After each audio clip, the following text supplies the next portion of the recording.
इतनी शक्ति हमें देना दाता, मन का विश्वास कमजोर होना।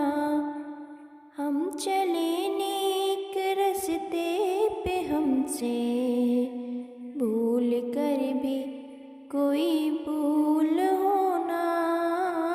इतनी शक्ति हमें देना दाता, मन का विश्वास कमजोर होना। भक्तजनों, हर हर महादेव श्री शिव महापुराण कथा तृतीय शतरुद्र संहिता के 45वां अध्याय शिव जी का ब्रह्मचारी अवतार का वर्णन हम आगे सुनेंगे। नंदीश्वर बोले, हे सनत कुमार, अब परमात्मा शिव के परम पावन जटिल अवतार को प्रीत सहित सुनिए। जब दक्ष पुत्री सती अपने पिता से अपमानित हो उन्हीं के यज्ञ में शरीर त्याग कर हिमालय के घर मैना से उत्पन्न हुई, तब सखियों के साथ वन में जाकर विहार करने लगी और शंकर जी को पति रूप में पाने के लिए पवित्र तप करने लगी। फिर तो नाना लीला विशारद शंकर जी ने उनके तप की परीक्षा के लिए जहाँ पार्वती जी तप कर रही थी वहाँ सप्तर्षियों को भेजा। वे सप्तर्षि वहाँ जाकर अच्छी तरह यत्नपूर्वक पार्वती की परीक्षा करने लगे, परंतु उस परीक्षा में उन्हें पूर्ण सफलता न मिली। वे शिव जी के पास लौट उन्हें नमस्कार कर सारा वृतांत कहे और उनकी आज्ञा ले स्वर्गलोक को चले गए। सप्तर्षियों के चले जाने पर उत्पत्तिकर्ता शंकर जी ने स्वयं ही पार्वती के भाव की परीक्षा की इच्छा की। उन्हें प्रसन्नता हुई, उन्होंने इच्छा का समन किया। जब इच्छा शांत हो गई तो उन्होंने अद्भुत से भी अद्भुत एक ब्रह्मचारी का वेश बनाया। वे एक अत्यंत वृद्ध ब्राह्मण का शरीर धारण किए। भगवान शंकर उत्कंठित हो देवी को देखने के लिए उनके समीप पहुँचे। तब दंड और चर्म से युक्त शांत स्वरूप उन अद्भुत तेज वाले ब्राह्मण को, जो ब्रह्मचारी वेश धारण किए वृद्ध जटिल और कमंडलधारी थे, अपनी ओर आते देख पार्वती ने सब सामग्री उठाकर उनकी यथोचित पूजा की। फिर सादर प्रेम पूर्वक कुशल पूछी, आप कौन हैं और कहाँ से आए हैं? पार्वती के इस प्रकार पूछने पर वो ब्रह्मचारी ब्राह्मण पार्वती के भावों की परीक्षा के लिए विचार से बोला, मैं स्वेच्छया विचरण करने वाला एक ब्रह्मचारी ब्राह्मण तथा तपस्वी हूँ, जो दूसरों को सुख देता है, इसमें कोई संशय नहीं। ऐसा कहते हुए अपने रूप को छिपाए हुए ब्रह्मचारी वेश में भगवान शंकर पार्वती जी के पास जा बैठे और बोले, हे महादेवी, क्या कहूँ, कुछ कहा नहीं जाता। बड़ा अनर्थकारी महाविकृत वृतांत दिखाई पड़ता है। तुम इस नवीन अवस्था में, जबकि तुम सब सुंदर भोगों के साधनों के योग्य और अनेक उपचारों युग द्वारा सुख की कारण हो, तब व्यर्थ ही क्यों तप कर रही हो? तुम कौन हो, किसकी पुत्री हो और किस कारण इस निर्जन वन में ये कठिन तप कर रही हो, जो कि प्रेतात्मा मुनियों से भी नहीं हो सकता। उनके इस प्रकार के वचनों को सुनकर महेश्वरी पार्वती ने हंसकर प्रेम पूर्वक उस ब्रह्मचारी से कहा कि हे विप्र, हे ब्रह्मचारी, हे मुनि, आप मेरा सब वृतांत सुनो। मेरा जन्म इसी भारतवर्ष में हिमालय के ग्रह में हुआ है। इसके पूर्व मैं दक्ष प्रजापति के घर जन्मी थी और शंकर जी की पत्नी थी, परंतु जब मेरे पिता ने मेरे पति की निंदा की तो मैंने योग द्वारा अपना वह शरीर छोड़ दिया। अब इस जन्म में बड़े भाग्य से मुझे शिव जी मिले तो अवश्य, परंतु दुर्भाग्य ये है कि वे काम को भस्म कर मुझे भी त्याग कर चले गए हैं। इस कारण मैं गुरु के वचनों से बद्ध हो बड़ी लज्जित हुई और पिता के घर चलकर यहाँ तप करने चली आई हूँ। मैंने अपने मन, वचन और कर्म से शंकर जी को ही पति भाव से वरण किया है, इसमें कुछ भी संदेह नहीं।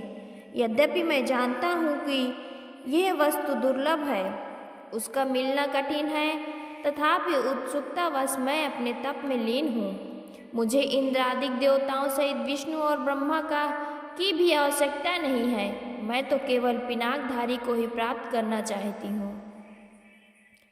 पार्वती के इस प्रकार सुनिश्चित वचनों को सुनकर जटिल ब्रह्मचारी रुद्र ने हंसते हुए कहा, हे देवी, हे हिमालय की पुत्री, तुमने यह कैसी बुद्धि स्वीकार की है?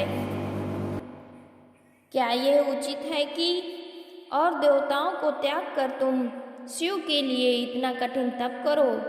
मैं उस रुद्र को जानता हूँ। सुनो, मैं तुमसे कहता हूँ कि उस रुद्र के तो एक वृषभ वाहन है और वह सर्वथा ही विकृत आत्मा तथा जटाधारी है।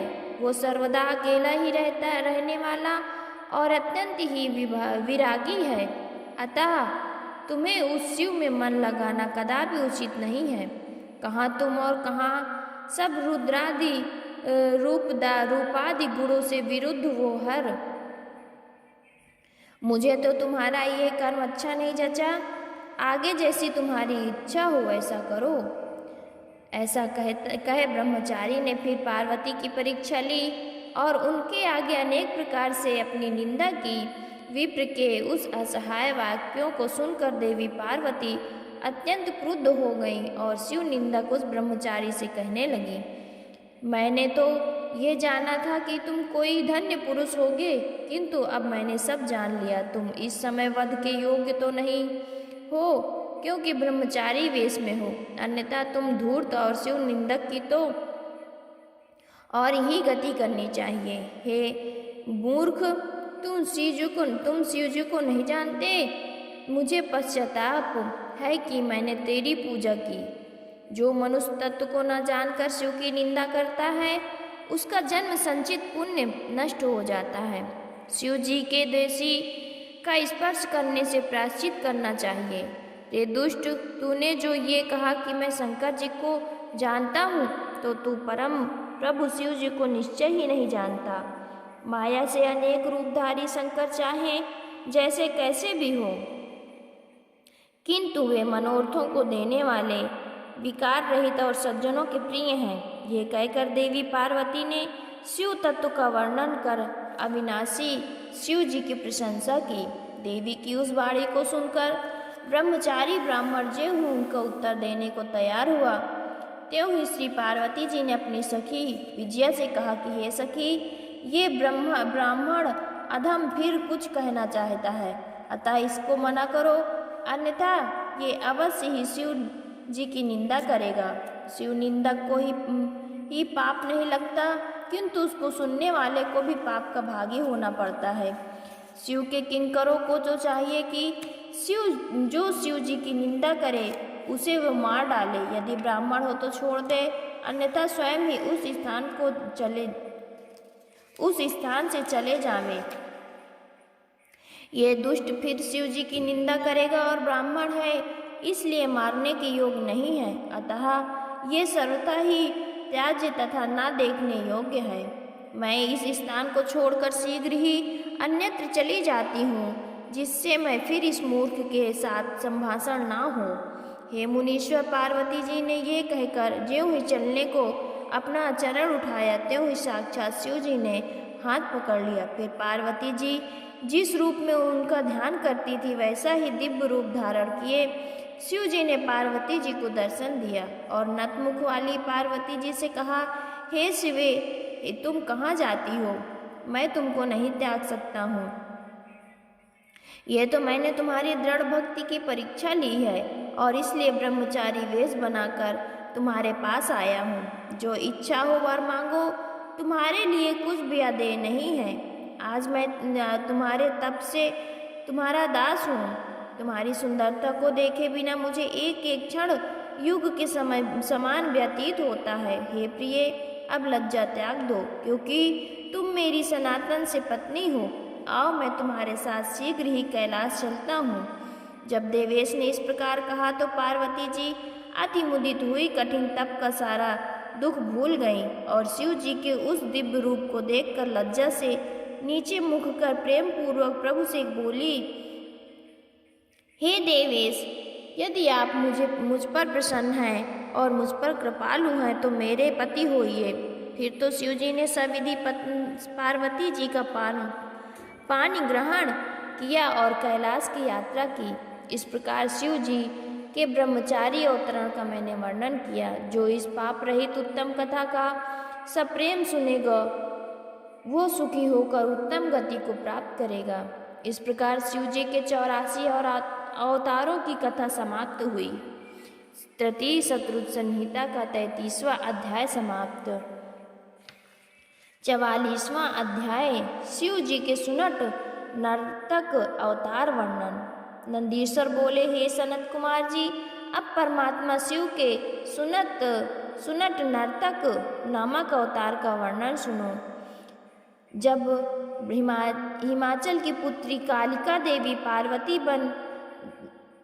पार्वती वन में जाकर शिव जी को पाने के लिए पवित्र तप करने लगी तो उनके सुंदर तप से प्रसन्न हो शिव जी उनके भाव की परीक्षा करने और वर देने के लिए उनके पास उस वन में गए। वहाँ उन्होंने पार्वती को अपना स्वरूप दिखाकर वर मांगने के लिए कहा। उनके ऐसा कहने और उनके उत्तम रूप को देखकर वे हर्षित हो प्रणाम कर बोली, हे देवेश, यदि आप प्रसन्न हैं तो मुझे वर देना चाहते हैं तो हे ईशान, आप मुझ पर कृपा कर मेरे पति होइए। हे प्रभु, आपकी आज्ञा से मैं अपने पिता के घर जाती हूँ। आप भी मेरे पिता के पास जाइए और अपने शुभ यश को कहकर उनसे मुझे मांगिए, जिससे मेरे पिता का गृहस्थ धर्म सफल होवे। और जब वो स्वीकार कर लेंगे तो देवों के कार्य सिद्धि के लिए यथाविधि मेरा विवाह कर लीजिए। इस प्रकार आप मेरा मनोरथ पूर्ण कीजिए। हे प्रभु, आप सर्वदा विकार रहित और भक्त वत्सल नाम वाले हैं और मैं सर्वदा से आपकी भक्ता हूँ। तब पार्वती जी ने ऐसा कहे शंकर जी ने तथास्तु कहकर कैलाश की यात्रा की। पार्वती अपने पिता के घर गई। पार्वती का आगमन सुन मैना और परिवार सहित हिमाचल अपनी पुत्री को पहले ही देखने गए। सुस्वागत कर लाए महोत्सव किया। मैना और हिमाचल ने ब्राह्मण आदि को बहुत सा धन दिया। वेद ध्वनि पूर्वक मंगलाचार कराया। जब एक दिन हिमाचल गंगा स्नान को गए थे तो इसी अवसर पर सुंदर नट नर्तक का वेश धारण किए शिव जी मैना के पास गए। उनके बाएं हाथ में लिंग और दाहिने हाथ में डमरू विराजमान था तथा जो लाल वस्त्र पहने और पीठ पर गुदड़ी डाले थे। एक ऐसा नट का रूप धारण कर शिव जी बड़े आनंद के साथ मैना के आंगन में आकर अनेकों प्रकार के नृत्य और सुमनोहर गान करने लगे। वे अपने सींग से और डमरू को बड़ी धुन के साथ बजाते और अनेक प्रकार के मनोहर लीलाओं को करते थे। उन्हें देखने के लिए सारे नगर के आबाल वृद्ध नर नारी सहसा वहां आ गए। सबको शिव जी ने बड़े मनोहर नृत्य और गान से वश में कर लिया। मैना प्रसन्न हो शीघ्र ही स्वर्ण के पात्र में रत्नों को भरकर स्वयं ही देने चली, परंतु शिव जी ने उन रत्नों को कदापि स्वीकार ना किया और भिक्षा में पार्वती को मांगा तथा फिर नाचने और गाने लगे। नट नर्तक के इस वचनों को सुनकर मैना क्रोधित हो उसे अपने वचनों से ताड़ित कर घर से निकालने लगी।